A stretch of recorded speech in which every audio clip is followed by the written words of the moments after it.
Very good morning to all of you. Welcome you all in class 12 economics.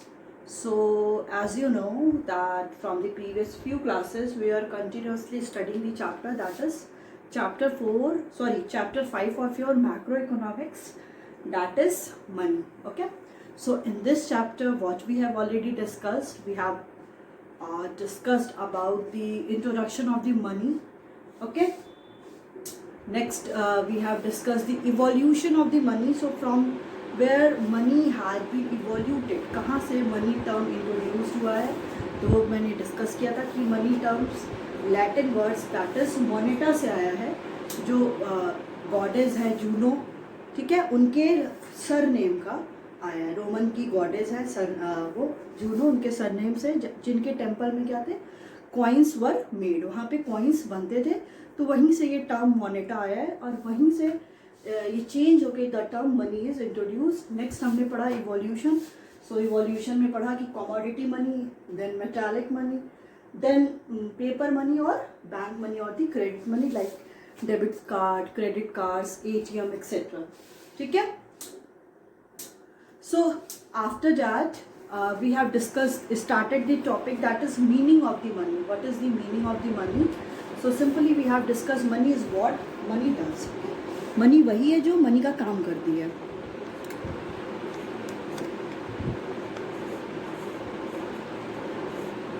Okay? तो money के functions क्या क्या हैं? Money के function है सबसे पहला medium of exchange, unit of value, store of value, standard of deferred payment. So another economics, the definition that is money is what money does is given by the Walker, and also there are another economists who have given the definition of the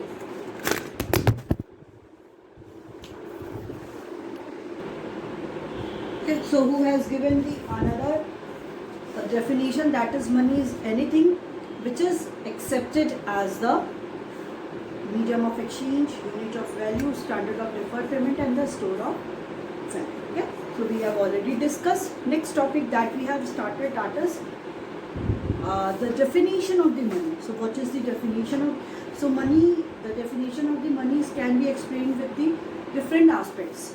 First we have know that is legal definition of the money. Second is the functional definition of the money. Third one is narrow versus broad money, and the fourth one is money and the near money, right?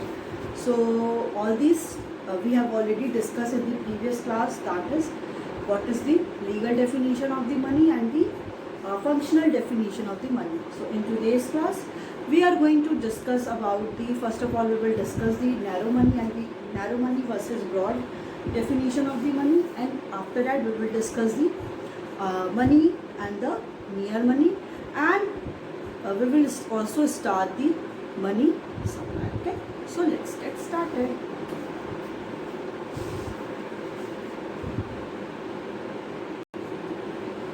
Okay, so let's start with the, that is narrow versus broad money. We have already discussed ना legal definition and the functional definition. Next है आपका that is narrow versus broad money.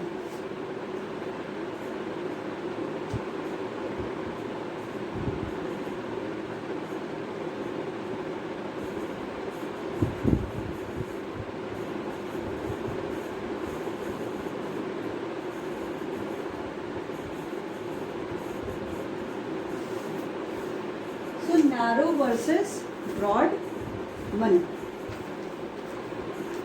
So narrow definition of money, simply it is based on the medium of payment function of the money.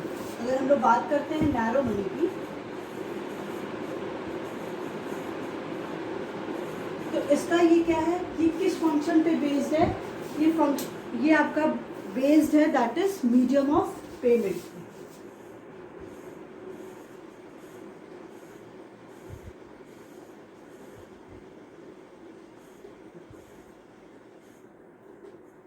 medium of payment,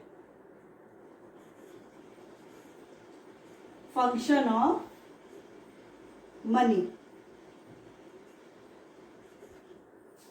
ठीक है.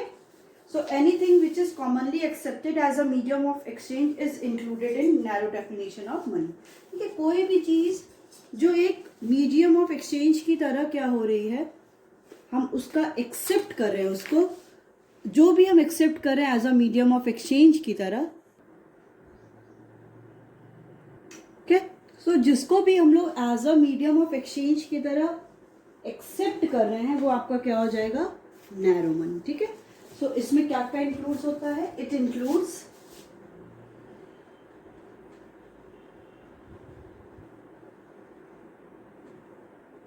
Currency and demand deposits.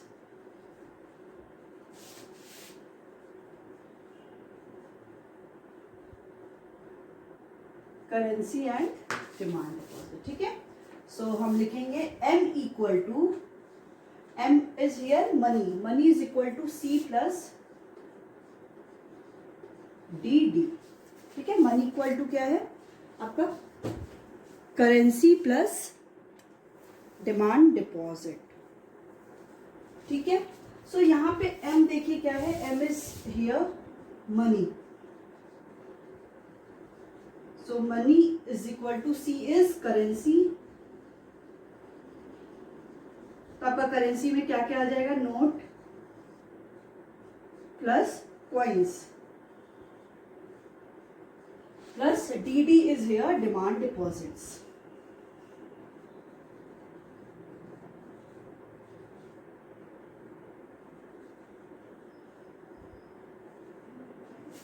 ठीक है, so money is equal to C plus DD, that means money is equal to currency. Currency में हम लोग क्या क्या ले लेंगे, करेंसी में हम लोग नोट्स भी ले लेंगे और कॉइन्स भी ले लेंगे. ठीक है, और plus demand deposit. Demand deposit you know very well क्या होता है डिमांड डिपॉजिट, कि money which we can withdraw on demand, कि जब भी हमें विथड्रॉ करना हो मनी को तब हम लोग क्या कर सकते हैं, उसको विथड्रॉ कर सकते हैं ऑन डिमांड जब भी हमें नीड होगी. तो सिंपली अगर हम लोग देखते हैं इसको, तो आपका ये किसके इक्वल हो गया, ये हो गया आपका कि मनी किसके इक्वल हो रहा है, करेंसी प्लस डिमांड डिपॉजिट. तो नैरो मतलब कि हम लोग इस जो भी मनी के टर्म्स को पढ़ रहे हैं वो बहुत शॉर्टर टर्म में पढ़ रहे हैं, मतलब ब्रॉड में नहीं पढ़े, एक्सपेंडेड फॉर्म में नहीं पढ़े. तो मनी सिंपली वही हो गया कि जैसे हम लोग as a medium of exchange उसको यूज कर रहे हैं. ठीक है, तो वो हो जाता है आपका narrow money. So medium of payment function of money, कि इसमें जो नैरो मनी में उसका जो फंक्शन है वो क्या है, वो मीडियम ऑफ पेमेंट है.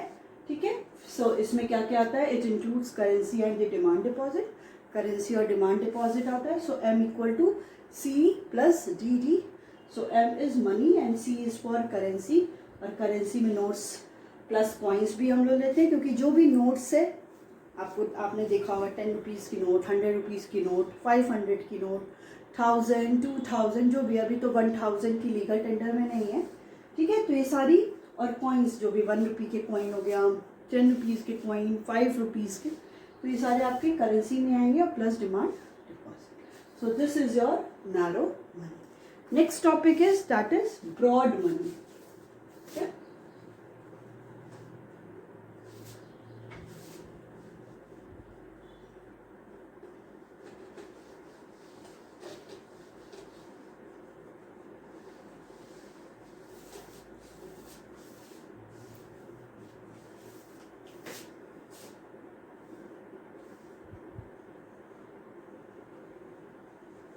Broad money. So broad money is refers to the as a store of value function of money.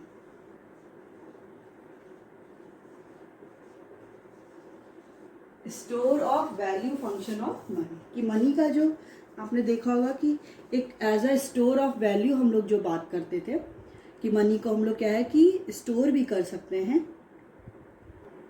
ठीक है, जिस मनी को हम लोग स्टोर कर सकते हैं, store of value function of money, वो होता है that is known as the broad money. Okay, so anything which has a high degree of मनीनेस.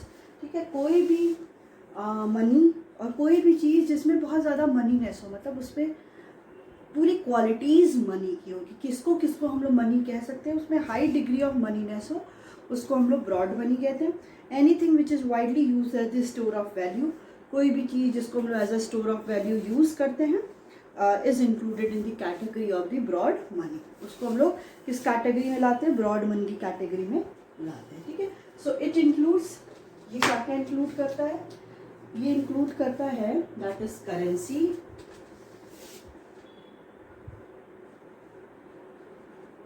Demand deposit,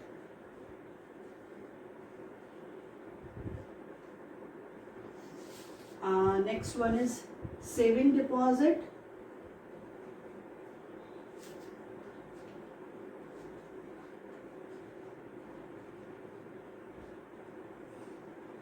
and time deposit.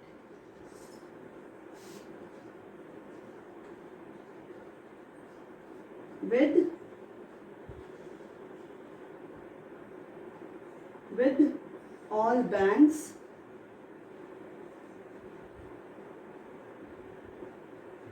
and post offices। ठीक है, तो हम लोग स्टोर ऑफ वैल्यू में मतलब ब्रॉड मनी में क्या क्या लेते हैं, ब्रॉड मनी में हम लोग लेते हैं दैट इज इट इंक्लूड, ये क्या इंक्लूड करता है, करेंसी होता है इसमें। ठीक है, करेंसी होता है कि करेंसी वही मतलब जिसमें हम लोग नोट्स और कॉइन्स ले रहे हैं, नोट्स आपको पता है, कॉइन्स भी आपको पता है। डिमांड डिपॉजिट वही अभी जो लास्ट में नैरो में पढ़ा, दैट मीन्स की मनी जिसको हम लोग विथड्रॉ कर सकते हैं on demand. Whenever any individual has need to have some cash they can withdraw that amount from the bank. ठीक है, तो ये होता है आपका डिमांड डिपॉजिट। तो वो डिपेंड करता है, वो डिपॉजिट आप डिमांड के थ्रू, आपकी डिमांड है तो आप उसको विथड्रॉ कर सकते हो। ठीक है, वहीं आप देखते हो अगर saving deposit and the time deposit. Saving deposit और टाइम डिपॉजिट क्या होता है, saving deposit and time deposit are they have the fix period of time. उनका जो टेन्योर होता है वो फिक्स पीरियड का होता है, मतलब वो अगर फॉर एग्जांपल 5 ईयर्स का, 10 ईयर्स का, 20 ईयर्स का, ये क्या होता है कि उसके पहले हम मनी को विथड्रॉ नहीं कर सकते। अगर हमको मनी विथड्रॉ करना है, अगर हमें बहुत ज़्यादा नीडेड है तो मनी अगर हमको विथड्रॉ करना है तो हम लोग कैसे विथड्रॉ करेंगे, हम लोग विथड्रॉ करेंगे, अगर विथड्रॉ कर भी लिया तो वी हैव टू पे सम फाइन्स। उस केस में हमें क्या करना पड़ेगा, कुछ फाइन्स को पे करना पड़ेगा। ठीक है, तो मतलब ब्रॉड मनी का हो गया कि ब्रॉडर कंसेप्ट है, मतलब एक जो लिक्विड असेट, लिक्विड में मनी है ही, साथ ही साथ हमारा क्या है कि एक जो बैंक में भी मनी है उसको भी हम लोग ब्रॉड मनी में लेते हैं। ठीक है, so with all the banks, जो भी बैंक्स है, और पोस्ट ऑफिस, पोस्ट ऑफिस में भी ये सारे डिपॉजिट्स होते हैं। ठीक है, सो अब ये किसके इक्वल हो गया, then M equal to C plus D D plus T D plus S D. यहाँ पे M refers to the, M denote क्या कर रहा है, money, C is currency, D D is demand deposit, TD is time deposit, and saving deposit with all banks and post office. ठीक है, so this one is your third definition of money, that is narrow versus broad money. Last concept है in the definition of money, that is money and the near money.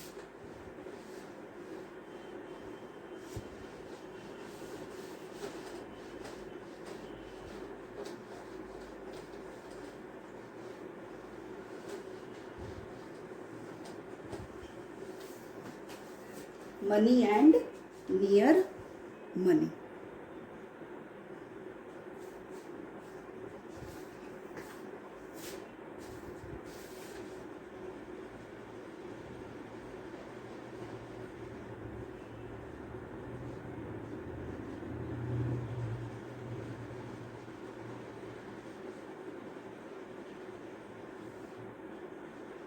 Okay.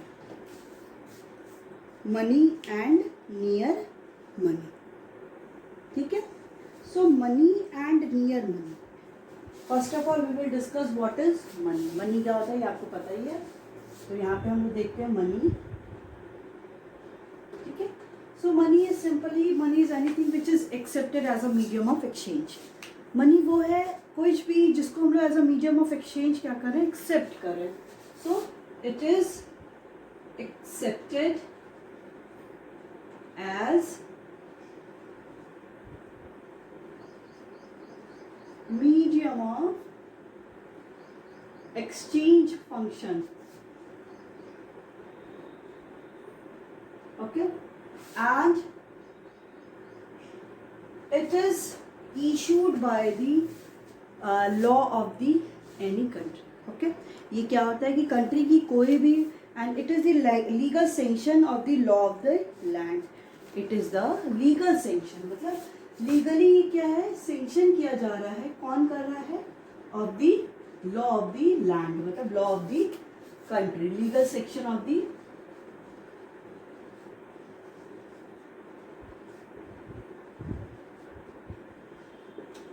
ठीक है. So legal section of the law of the country और law of the land. Next है जैसे it refers, इसमें क्या क्या आता है आपका, paper currency. Paper currency means notes, फिर आपके coins and demand deposit.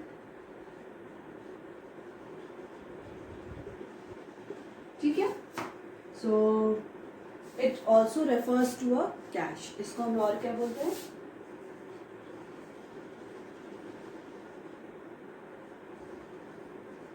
Cash बोलते हैं. And it is most liquid form.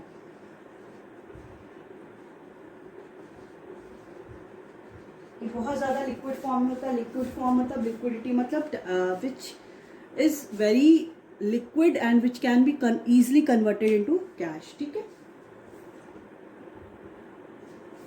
तो इसमें देखिए मनी क्या हो गया. मनी सिंपली जो अभी तक हम लोग इतने दिन से पढ़ रहे हैं, money is anything which is accepted as the all the functions of the money data. That is medium of exchange, unit of value, standard of deferred payment and the store of value. ठीक है. और money क्या है, जो भी कहीं government, कहीं legal authority कहती है कि that it is the money, so we can say that yes this money can be prevalent in the economy और द कंट्री. सो इसके एग्जाम्पल्स क्या हो गए, जो भी पेपर करेंसी, नोट्स देखते हैं हम लोग, कॉइन्स और डिमांड डिपॉजिट. ये भी क्या है, ये भी एक लिक्विड फॉर्म में ही है. जब भी हमें नीड है हम लोग ईजिली ले सकते हैं. और इसको और क्या बोलते हैं, कैश भी बोलते हैं. And it is the most liquid form.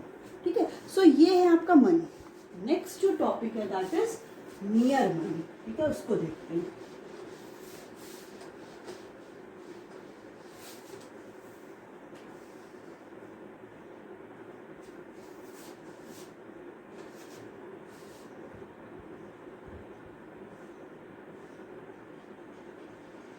Near money. Okay. So near money is a close substitute of the money. हम ये नहीं कह सकते कि जो नियर मनी में जो भी डिफरेंट इंस्ट्रूमेंट्स आते हैं वो मनी है. वो क्या है, क्लोज सब्सटीट्यूट है. मतलब मनी के प्लेस में हम उनका क्या करते हैं, एज अ मनी हम लोग उसको यूज़ करते हैं. But we can not directly use that kind of near money, because firstly we have to converted into cash. हमें क्या करना पड़ेगा, सबसे पहले उसको कैश में कन्वर्ट करना पड़ेगा. That after that we can use it as a money. ठीक है. So real money is the close substitute of money. ठीक है. ये क्या होता है, क्लोज सब्सटीट्यूट होता है. And it can be easily converted into cash. इसको ये क्या है, ये it can be easily converted into cash, जिसको हम लोग इजीली कैश में कन्वर्ट कर सकते हैं. जिसमें क्या क्या हो गया, it is highly liquid assets. ये क्या होते हैं, लिक्विड फॉर्म, लिक्विड असेट्स होते हैं. जिसमें एग्जाम्पल्स आप ले सकते हो, shares, bond and gold, silver etcetera. Okay. तो देखिए इसका यही है कि इन सारे को हम लोग शेयर, बॉन्ड हो गया, गोल्ड हो गया, तो हम लोग इसको एज अ मनी यूज़ नहीं कर सकते। अब ये नहीं कि किसी को चॉकलेट खानी है, टॉफ़ी खानी है या मैगी खाना है, पार्ले जी खाना है, वो जाके ये गोल्ड लेकर जाए और इसको नहीं, उसको क्या करना पड़ेगा, it can't be use as a, it can't be use directly as a medium of exchange. ये as a medium of exchange directly use नहीं होता है। Firstly we need to convert it into cash. हमको इसको क्या करना पड़ेगा, cash में कन्वर्ट करना पड़ेगा। So it can not be directly used as medium of exchange. Firstly, it is needed to be converted into cash. इसको क्या करना पड़ेगा, पहले कैश में इसको कन्वर्ट करना पड़ेगा, after that we can use it. ठीक है, तो बेसिक डिफरेंस मनी और नियर मनी में यही हो गया कि मनी क्या है, जो डायरेक्टली हम लोग as a medium of exchange की तरह यूज कर सकते हैं। ठीक है, बट नियर मनी को क्या करना पड़ता है, it is the close substitute of money. First of all we should convert it into the cash, and after that we can use it as a money. Okay, so all these are, we have completed the definition of the money, so in which we have discussed the four aspects. First we have discussed that is legal definition of money. Second we have discussed functional definition of the money. Third we have discussed the narrow versus broad money. Fourth we have discussed money and the near money. Next topic that we are going to discuss, that is money supply.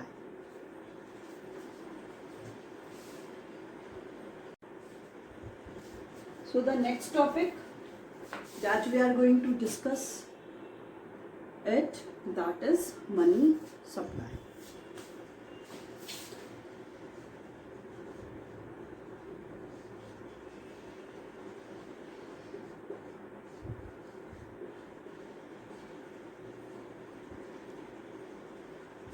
Money supply.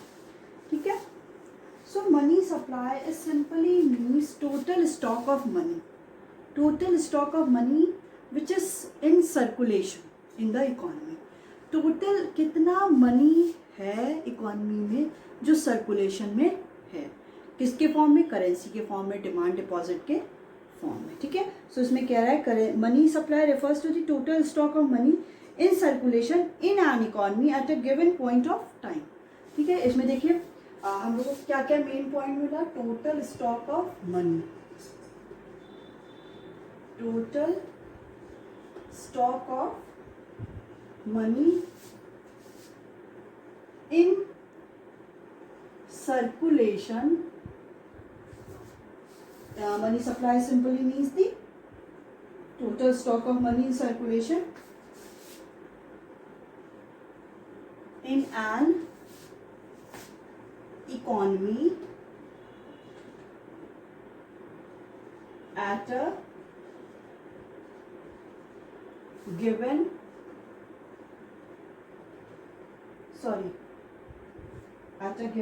point of time। आपको याद होगा जहाँ तक मुझे लगता है कि दो कंसेप्ट हम लोग पढ़े थे, पीरियड ऑफ टाइम और पॉइंट ऑफ टाइम। तो जो स्टॉक कंसेप्ट था वो आपका पॉइंट ऑफ टाइम की बात करता था, और जो आपका फ्लो कंसेप्ट था वो आपकी पीरियड ऑफ टाइम की बात करता था।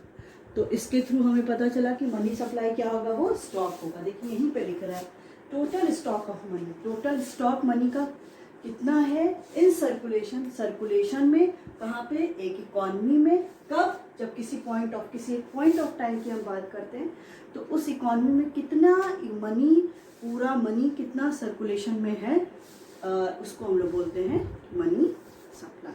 ठीक है, so money supply of a country implies that this total stock of money at a specific point of time on a specific day, किसी भी स्पेसिफिक डे पे इकॉनमी में कितना मनी सर्कुलेशन में है उसको बोलते हैं money supply. So money supply includes those component which can be directly use for the transaction. इसमें हम लोग उसी ट्रांजेक्शन्स को, उसी मनी को यूज करते हैं, those components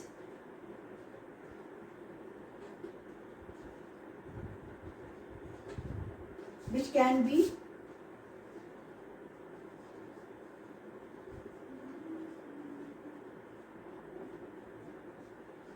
directly used for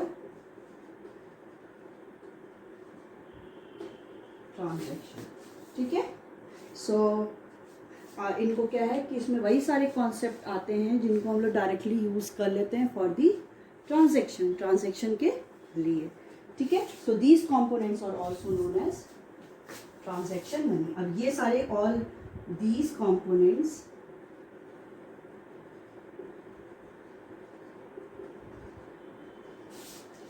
also known as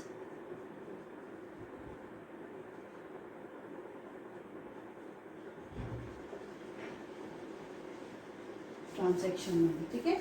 ये सारे कंपोनेंट्स को हम क्या बोलते हैं? हम बोलते हैं ट्रांजैक्शन मनी. ठीक है. अब बात आती है कि इसके कंपोनेंट्स क्या है. ठीक है. So it includes two components. इसमें टू कंपोनेंट्स इंक्लूड्स होते हैं. Two components are there.